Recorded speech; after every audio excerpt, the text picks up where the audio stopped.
This is Boston's Black History, inspiring our future. A Boston 25 News special presentation. Without diversity, we cannot be excellent. They're dreamers. I didn't even know Boston was ready for an African-American chief. Doers. They believed in me to lead this city. And trailblazers. Being a woman changes the game in a lot of ways. Who broke barriers. We took a stand. And changed Boston's Black history. Never, ever, ever forget where you came from. Thanks for joining us for this Boston 25 News special presentation celebrating Boston's rich Black history. During the next half hour, we'll sit down with African Americans who are on the front lines of education, technology, and public service, and they're the first in their fields. We'll begin with Boston Police Superintendent Chief William Gross, sworn in back in 2014 after 30 years on the job. He became the city's first Black police chief.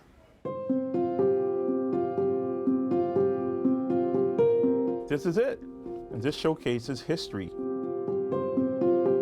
I stepped into Boston Police headquarters and right into Chief William Gross's office, better known as his museum. And my #1 mentor, Willis D. Saunders. Tuskegee Airman, became a Boston police officer, rose to the rank of deputy. Chief Gross's journey from country kid to one of Boston's top cops started on his grandmother's farm in Hillsborough, Maryland. Pretty much she programmed me because all we would watch is westerns and cop movies and cop TV shows. But soon the urban scenes in those cop TV shows became his reality. At 12, he moved to Dorchester to live with his mother and 2 sisters. And I arrived in Boston in 1975 at the height of forced busing. So it wasn't popular to have that attitude of wanting to be on the police department then. More than 30 years after he joined the force in 1983, he was sworn in as the first African-American superintendent-in-chief for the Boston Police Department. I didn't even know if Boston was ready for an African-American chief.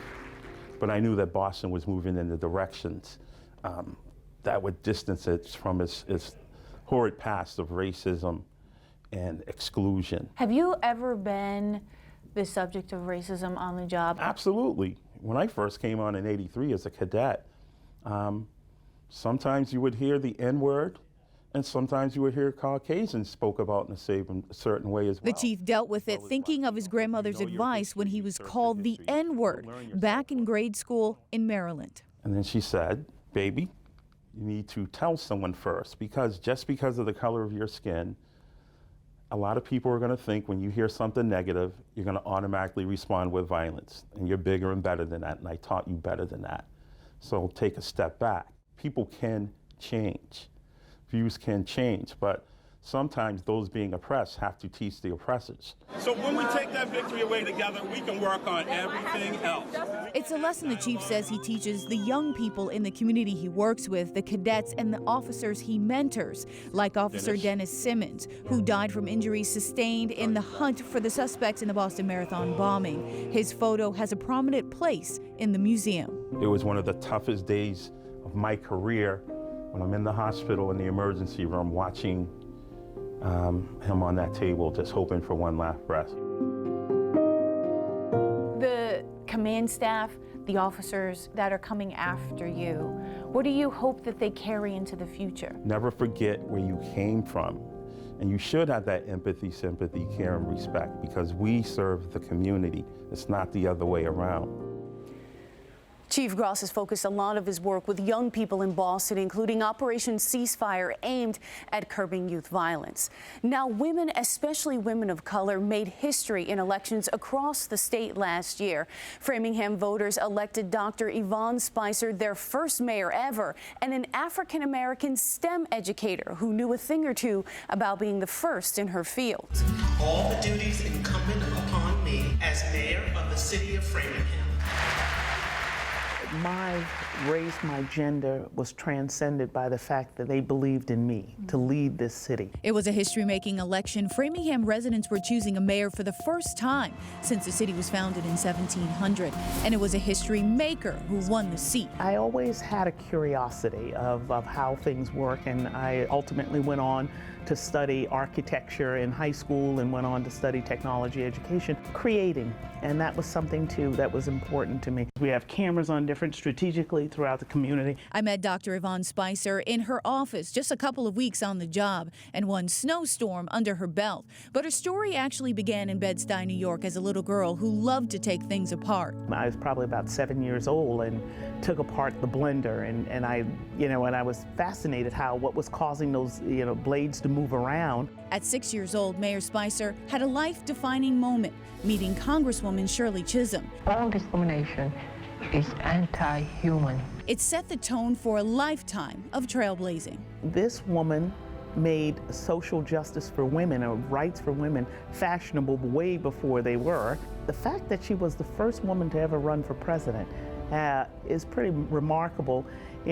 Fast forward, here I am. A black woman in STEM, or science, technology, engineering, and math. She was almost a statistical anomaly. According to a 2011 census report, 6% of all U.S. STEM workers were African American, almost none of them women. Mayor Spicer credits her family and mentors for always encouraging her. They've given me not only the tools to say move forward, but they've also given me the permission to say yes, you can. Before she was the first mayor, she was the first African American female technology director for Framingham Schools. She was the first black woman vice president at the Museum of Science, and she was one of the first appointed to the inaugural Massachusetts STEM Advisory Council. For all of America. Mayor Spicer tells me it's young women today marching and running for office who are her true inspiration. That's the new face of leadership. That's the new way in which young women are not, they're not afraid to jump out and take a chance. And I'm excited about that. I asked Mayor Spicer what her advice to future leaders would be. She said, be humble, be mentored, and volunteer. There's always something you can give. He's a civil rights activist who led Boston through its most turbulent conflicts. In just minutes, I sit down with legendary community organizer Mel King, almost 90 years old and still fighting for equality. Where you have influence or power, never, ever, ever forget where you came from. But first, the first black president of a local college describes his climb up the ivory tower from humble beginnings in Kansas. Next. Without diversity, we cannot be excellent. My interview with Dr. Lee Pelton brought me back to my alma mater, Emerson College. Dr. Pelton became the first black president of Emerson College in 2011, but he's no stranger to being the first person of color in the president's chair. He's done it his entire career, and now he's credited with changing a boutique communication school into a major player in the redesign of Boston's downtown. I would say when you arrive at some point where you have influence or power, never, ever, ever forget where you came from. I tell my students that there's no substitute for authenticity. People gravitate towards people who are authentic. On a scale of 1 to 10, how cool is Prezi Pete? 10. 10. 10 and a half, man. I'd say 11. I'd go as far to say as 11. Emerson College President Lee Pelton says authenticity is an important tool to have, especially at one of the most uniquely authentic schools in the country. Dr. Pelton's story is a unique one, too, and starts of all places in Wichita, Kansas. I bring to it particularly my own growing up as a poor working class kid. I grew up in a house without indoor plumbing until I was 6 years old. I was first in my family to go to college. Dr. Pelton was one of 4 kids. His mother was a homemaker, his father was a laborer, and later managed the Wichita Police Department. Dr. Pelton tells me he knew early on he wanted to be in academia, and he set his goal while getting his doctorate at Harvard, college president by 40. I understood that as much as I loved the contemplative life, what I really gravitated towards was a life where I could make a big impact. After deanships at Colgate University and Dartmouth College, Pelton became the first African-American college president at Willamette University in 1998. He became the first African-American president of Emerson College in 2011.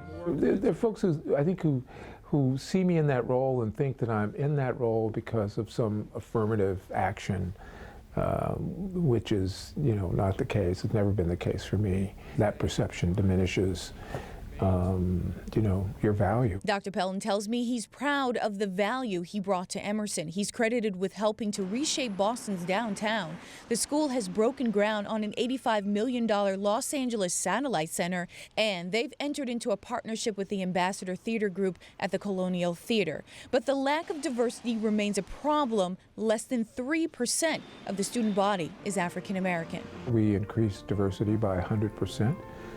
In about a 4-year period. Here we're doing better, but not where I think we should be. Dr. Pelton tells me creating access to higher ed to those students is personal to him.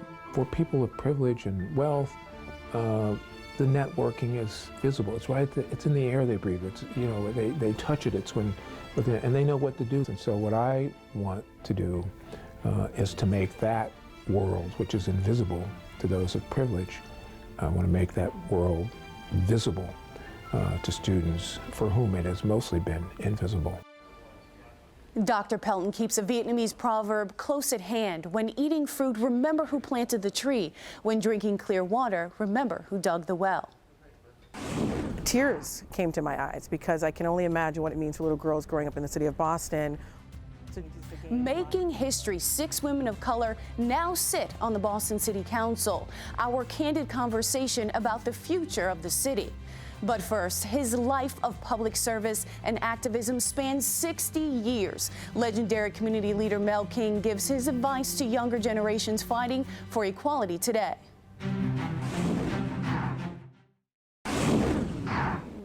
Legendary community organizer Mel King led the way during Boston's most turbulent conflicts. The 89-year-old civil rights activist is credited with forming Boston into the city it is today, bringing groups separated by race, gender, and sexuality together in a time when it was not only unexpected, it was dangerous.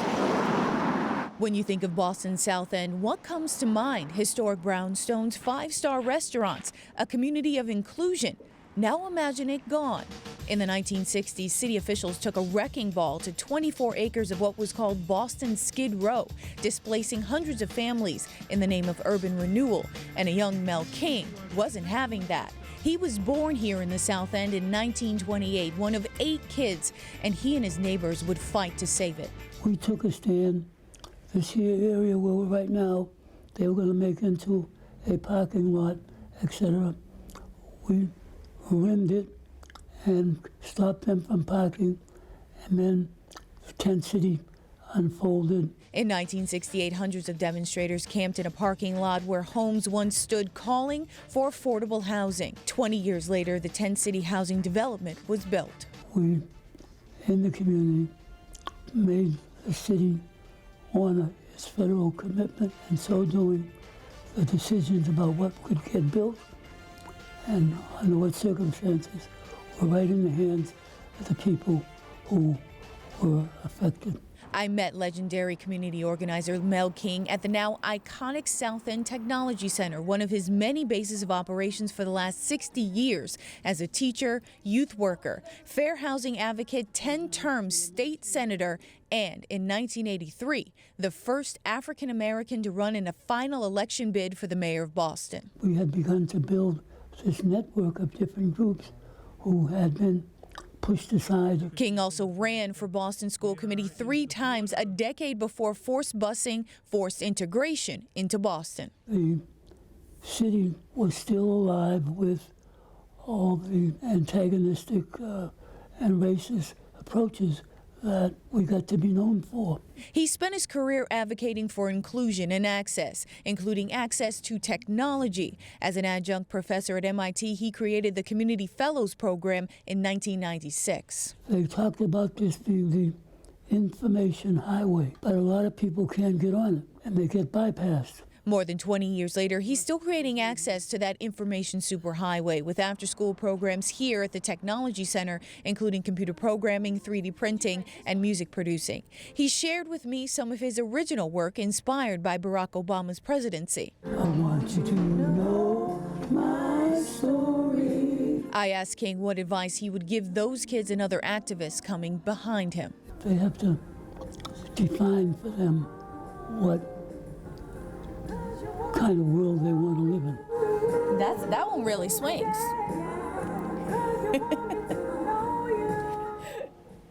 Now King continues to influence the next generation, collaborating with Boston Public Schools and inspiring activists in the Occupy and Black Lives Matter movements. The Mel King Institute opened in 2009 to continue his legacy. People feeling a greater promise and stakeholder in government because they see themselves reflected. Breaking barriers on the Boston City Council, these 6 women reached an amazing milestone, but they're not stopping now. Their hopes for the future of Boston when we come back.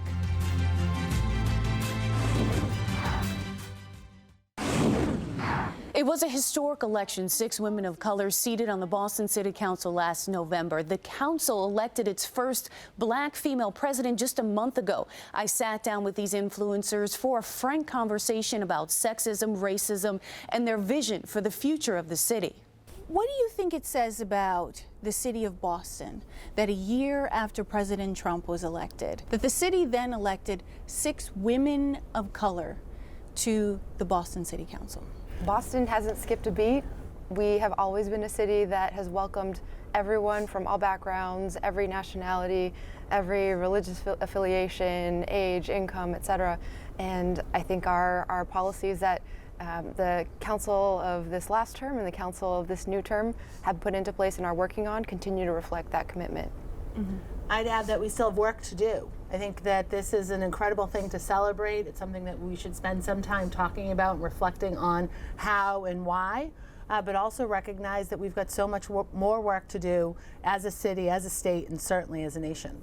What was it like being sworn in and then looking around you and seeing your fellow counselors around you? It's an incredible feeling. Just sitting here with my 5 colleagues feels great. I do think being a woman changes the game in a lot of ways. We don't have to look at studies that tell us that women get things done. We don't waste time. We tend to work more collaboratively than some of our colleagues. And Councilor Campbell, you're the first African-American woman city council president. I mean, what was that like for you? Tears came to my eyes because I can only imagine what it means for little girls growing up in the city of Boston or in Massachusetts who are paying attention to the council and the work we do and see themselves now as someone who can serve in this capacity, serve as an elected at any level of government. That gavel was handed over to her by the first woman of color council president and the first Asian American female elected to the Boston City Council in Michelle Wu. Mm-hmm. And I think all of us are really the beneficiaries of incremental progress that's been happening relative to gender and racial parity in government and a more inclusive and representative government. I remember running for the Boston City Council for the first time in 2009. I was the only woman running in that field of 15 candidates. And we were walking in the Caribbean Carnival Parade, torrential downpour. You all know it rains every carnival. And I was leading the carnival parade, and little girls along the route were saying, "Who is Ayanna?" And I would raise my hand in this downpour and say, "I am." And I kid you not, multiple girls said, "That is my name too, can I walk with you?" And I turned to my team and I said, if we lose in the traditional sense, we've already won. And that's the power of representation. People feeling a greater promise and stakeholder in government because they see themselves reflected. Did you have folks that doubted your ability to represent that part of the city? I don't think that there was ever a doubt in the capability, right? It was whether that I could win the race. And I think that that's, that's usually something that we struggle with in general when you're trying to run. If you're a candidate, if you're not well known, if you may not be born and raised in Boston, there might be certain indications or questions about whether you can really represent any Boston town or the whole town. There's a lot of comparisons that people can make. I would often get, as I was canvassing and talking to residents, are you like Chuck or you like Tito? And so really having to put out, I'm Kim, I'm like Kim, and the way that I will lead, the way that I will listen, the way that I will respond, the way that I will advocate will be what I bring as someone to the City Council and not necessarily what someone else before me has done. Councilor Asabi George, you mentioned that there's work to be done. What do you see as some of the big issues that need to be tackled right now? I'd say as a city, we need to make sure that we focus our energy on education. I know Kim and I have talked a lot about education. I'm a former teacher in the city, and we just have so much work ahead of us to do. But we also have an incredible housing crisis. We need to make sure that we're all talking about it, which we are, but that the work is also happening. We've got a huge wealth gap that we know between Black Bostonians and white Bostonians. There's a lack of representation in terms of leadership in the Latino community. And so we have a lot more work to do. So it's great that the 6 of us sit here, but there's just a lot more to do. Exactly. Because we've reached this great milestone of 6 doesn't mean that we shouldn't be cultivating the future leaders in the city of Boston, statewide, nationwide, that work has to also continue. Your districts all elected you all, but there are still sentiments of racism. There are people who are dealing with this every single day. What do you wish that your example would change? You belong everywhere, right? And you need to go everywhere, and you need to connect with everyone. You need to be okay with extending your hand and waiting patiently for the other person to respond. And that can be painful. What I would like is for us to actualize the aspiration of this city. In many ways, we are better than we used to be. We are evidence of that. We are the manifestation of that, but we're still not who we can be. For an extended version of all of our conversations, go to boston25.com/Black History. Boston 25 News is proud to partner with the Mayor's Office for Boston's Black History Art Contest. It's open to Boston students in grades 6 through 12. You'll find contest details on the boston25.com more page. Thanks for joining us this Boston 25 News special presentation on Black History Month. Good night.